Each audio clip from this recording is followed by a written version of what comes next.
Gente, vamos falar um pouquinho agora sobre o cenário do jogo em relação às empresas concorrentes, aos compradores, demanda de mercado, etc.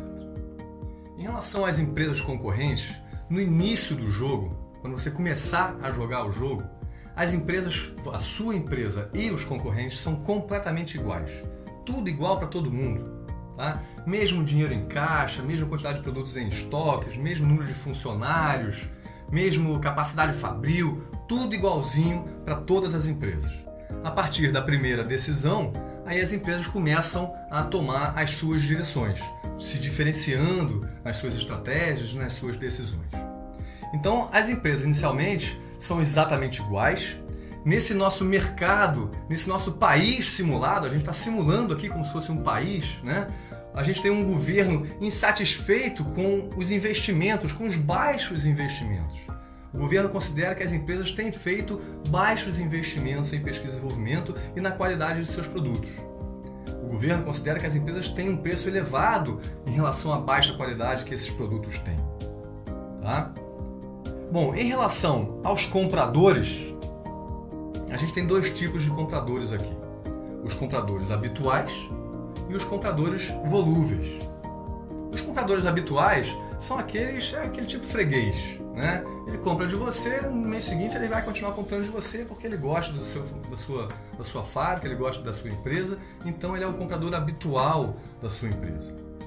Agora, quando você eleva o preço, faz um aumento de preço, o seu comprador habitual ele se torna volúvel. Ele vai olhar a concorrência. Ele não vai abandonar você. Ele vai colocar o seu produto da sua empresa numa prateleira, vai olhar o seu produto junto com os produtos da concorrência e aí vai ver qual é o melhor custo-benefício para ele e vai decidir. Ele pode até comprar de você, mas ele vai olhar a concorrência. Esse é o comprador volúvel. Mesmo que você não aumente o preço, até 1/3 dos seus compradores habituais, eles são volúveis. Eles vão olhar a concorrência, vão olhar o preço, a qualidade dos produtos concorrentes e vão tomar a decisão. Então, esse comprador volúvel, ele avalia tudo em relação ao produto, preço, qualidade, como ele foi impactado com marketing, propaganda.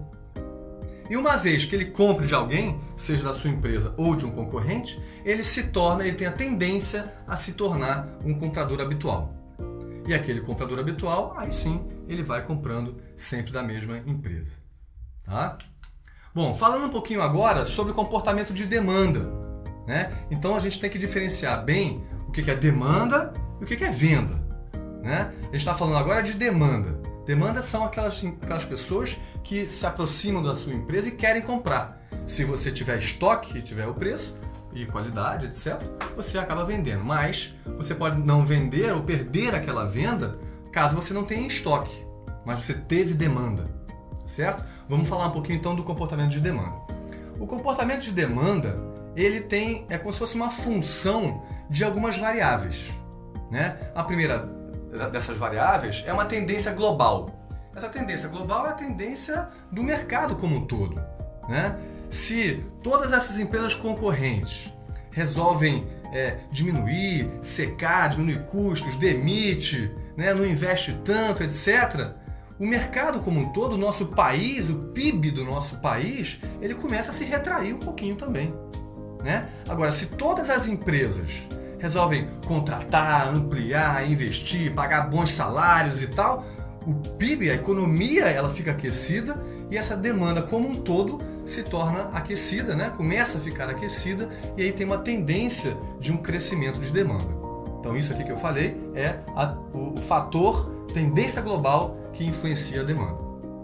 Um outro fator, uma outra variável é a sazonalidade. Então se a gente olhar o histórico dos últimos 4 anos, a gente vê aí, consegue ver nesse gráfico dos últimos 4 anos, uma sazonalidade.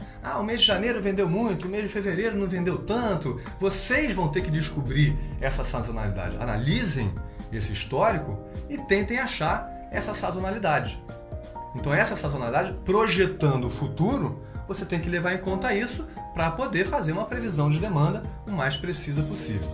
Lembrando que previsão, gente, é previsão. É uma previsão, chute. Você pode usar métodos matemáticos, métodos estatísticos para fazer uma previsão, mas é uma previsão.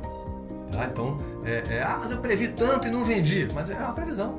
Na realidade, ela acontece de acordo com o que tem que acontecer, com fatores externos, fatores internos, crise, etc. Mas você deve faça uma boa previsão, a melhor possível previsão de demanda. Falando para um próximo fator agora, né? Tendência do produto. Se a gente olhar cada produto individualmente, o histórico dos últimos 4 anos, a gente percebe que há uma tendência. Então, por exemplo, se a gente olhar o produto guitarra, né? O produto guitarra está com um gráfico lá dos últimos 4 anos. Se você traçasse uma reta desse gráfico dos últimos 4 anos, você vai perceber que essa reta tem uma tendência de ligeira queda de demanda. Então leve isso em consideração para você projetar o futuro, assim como o contrabaixo e assim como o piano. Cada um tem uma tendência do produto em si. E por último, preços e investimentos, né? Se você abaixar o seu preço fica atrativo, né? Com isso tem uma tendência de um aumento de demanda. Se você faz investimento em marketing, propaganda, né, você está impactando aquele consumidor. Isso tem uma tendência de um aumento de demanda. Se você faz um investimento em pesquisa e desenvolvimento, em inovação, tecnologia, você ganha em qualidade no seu produto e isso o seu consumidor percebe. E aí tem uma tendência de aumento de demanda também. Tá? Então, comportamento de demanda, tendência global, sazonalidade, tendência do produto em si e preços e investimentos. Tá? São 4 fatores que influenciam a demanda. Então não adianta você falar assim, poxa, mas eu abaixei o meu preço e a demanda não aumentou. Mas aí você está falando só de um desses fatores. Tem todos os outros. Não esqueçam de sempre levar em consideração esses 4 fatores no comportamento de demanda. E uma outra coisa muito importante, além da demanda em si, né, o que o simulador faz? Ele gera demanda do mercado a partir das decisões de todas as empresas. E aí outra coisa que o simulador faz é, a partir dessa demanda gerada, ele divide a demanda entre os concorrentes. E aí como é que ele divide? Ele divide a partir da atratividade de cada um dos concorrentes. Cada fabricante aqui no jogo, né, cada empresa concorrente, ela em cada produto tem uma atratividade. Né? É mais atrativo ou menos atrativo em relação à concorrência. Como é que essa atratividade funciona? Ela também é uma função de 4 variáveis aí, de preço, quanto menor o preço, mais atrativo, propaganda e promoção, né? Quanto mais propaganda e promoção, mais atrativo é. Tecnologia, né? Inovação tecnológica, pesquisa e desenvolvimento é o terceiro fator. Né? Quanto mais inovação, mais investimento em tecnologia, mais atrativo, melhor o seu produto fica em qualidade, com isso ele se torna mais atrativo. E por último, políticas de RH. Quanto melhor você paga salários, né, benefícios, participação nos lucros, e aí o seu trabalhador fica mais satisfeito, aperta melhor aquele parafuso, sai um produto com mais qualidade. Então, sendo muito objetivo, as políticas de RH, salários, participação nos lucros, etc., elas dão qualidade ao seu produto. E quanto mais qualidade, mais atrativo ele fica. Certo?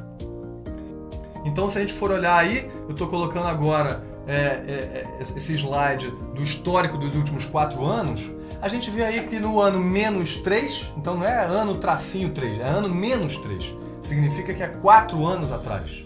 Né? Então no ano -3, a gente tem um histórico de janeiro a dezembro, o ano -2, ano -1, o ano 0 que é o ano passado.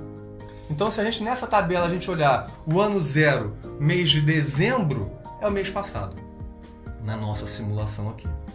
Então a gente vai começar o jogo e tal, estou na primeira rodada. Peraí, qual foi a demanda do mês passado?